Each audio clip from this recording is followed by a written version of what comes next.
Di langit biru Nusantara, sesuatu yang besar sedang bersiap lepas landas.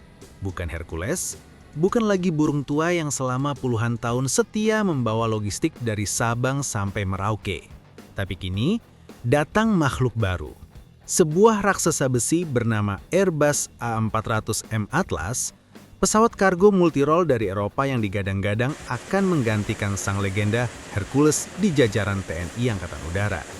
Namun, di balik gemuruh mesinnya yang mengguncang bumi, muncul satu pertanyaan besar. Apakah ini langkah yang tepat? Atau justru taruhan yang berisiko bagi Indonesia? Tahun 2021 menjadi momen penting.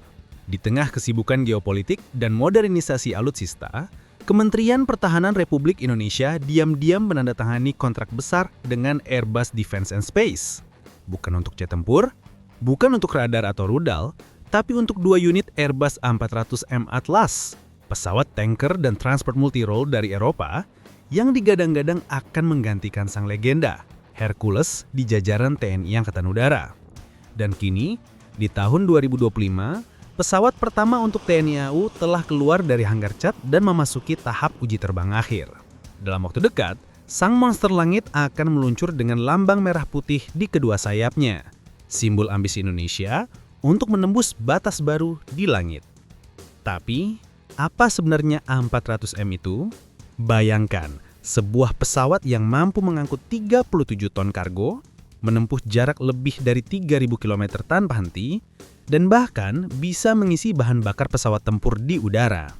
Dirancang oleh Airbus bersama beberapa negara besar seperti Prancis, Jerman, Spanyol, dan Inggris, A400M diciptakan untuk mengisi celah antara dua dunia, antara pesawat taktis seperti C-130 Hercules dan pesawat strategi super berat seperti C-17 Globemaster.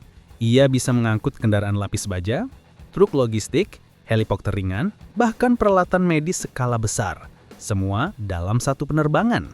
Dan hebatnya, A400M tetap bisa mendarat di landasan semi tanah, sesuatu yang sangat penting untuk operasi di wilayah terpencil Indonesia.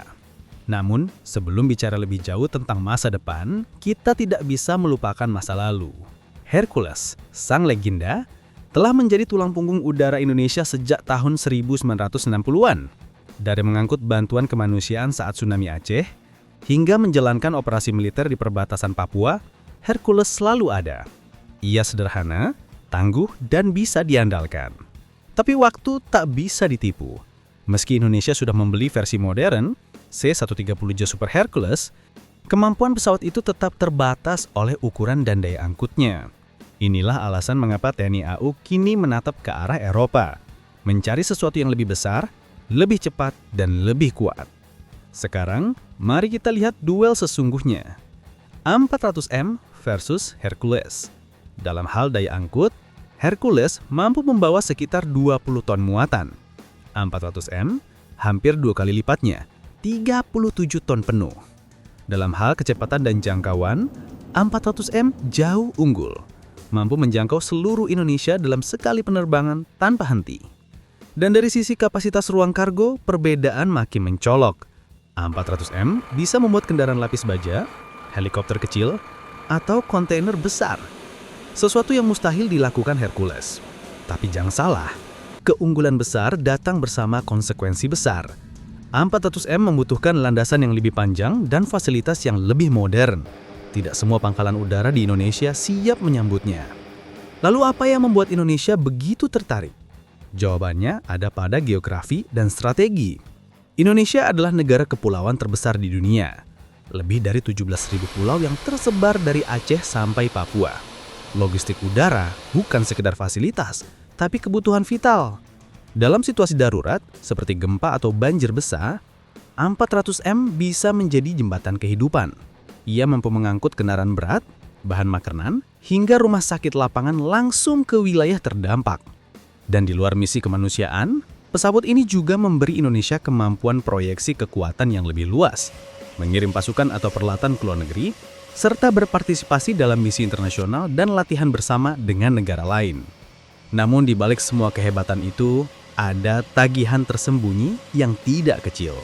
Harga pembelian hanyalah awal dari perjalanan panjang. biaya operasional, perawatan, dan pelatihan kru justru bisa menjadi beban terbesar. Setiap jam terbang A400M bisa menelan biaya 2 kali lipat dibanding Hercules. Pilot dan teknisi harus dilatih khusus di Eropa, dan infrastruktur seperti hanggar, peralatan uji, hingga sistem bahan bakar harus disesuaikan. Membeli A400M berarti Indonesia juga harus berinvestasi pada ekosistem yang mendukungnya. Tanpa itu, sang raksasa langit bisa lebih sering parkir di hanggar daripada beraksi di udara.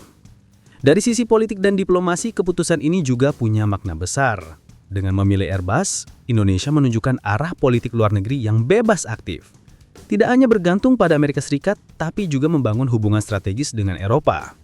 Kesepakatan ini membuka peluang transfer teknologi, pelatihan industri, dan bahkan kolaborasi dengan BUMN pertahanan dalam jangka panjang. A400M bukan hanya mesin perang, tapi juga simbol diplomasi dan kerjasama industri yang lebih luas. Tentu saja tak ada keputusan tanpa resiko. A400M memiliki beberapa tantangan. Perawatannya rumit, kebutuhan landasannya lebih tinggi, dan ketersediaan suku cadang bisa menjadi masalah jika pasokan terganggu. Selain itu, satu A400M memang bisa menggantikan 2 Hercules dalam kapasitas muatan, tapi 2 Hercules bisa melayani 2 misi berbeda secara bersamaan. Fleksibilitas itulah yang mungkin hilang jika semua fokus pada satu jenis pesawat besar. Beberapa analis bahkan berpendapat mungkin menambah armada C-130J Super Hercules lebih efisien dalam jangka panjang atau mempertimbangkan Embraer C-390 Millennium, jet kargo cepat asal Brazil yang lebih hemat biaya operasional. Tapi untuk misi besar jarak jauh, tidak ada yang bisa menandingi kekuatan A400M dalam satu paket lengkap. Lalu apakah pembelian ini benar-benar langkah yang tepat? Jawabannya, iya, jika digunakan dengan bijak. A400M bukan pengganti total Hercules, melainkan pelengkap strategis. Ia memperluas jangkauan udara Indonesia, memberi kemampuan tanker udara, dan mendukung misi kemanusiaan lintas benua. Namun suksesnya A400M di tangan TNI AU akan bergantung pada satu hal, perencanaan jangka panjang. Jika infrastruktur, pelatihan, dan anggaran pemeliharaan disiapkan dengan matang, A400M akan menjadi simbol kekuatan baru Indonesia di langit Asia Tenggara. Tapi kalau tidak, pesawat ini bisa berubah menjadi beban berat, raksasa yang lebih sering tidur di hanggar daripada beraksi di udara. Pada akhirnya, semuanya bergantung pada bagaimana Indonesia mengelolanya. A400M bisa menjadi kebanggaan langit Nusantara, simbol kekuatan modern dan kemandirian teknologi. Namun tanpa strategi dan kesiapan total, ia hanya akan menjadi raksasa yang kesepian di pangkalan udara. Jadi bagaimana menurutmu?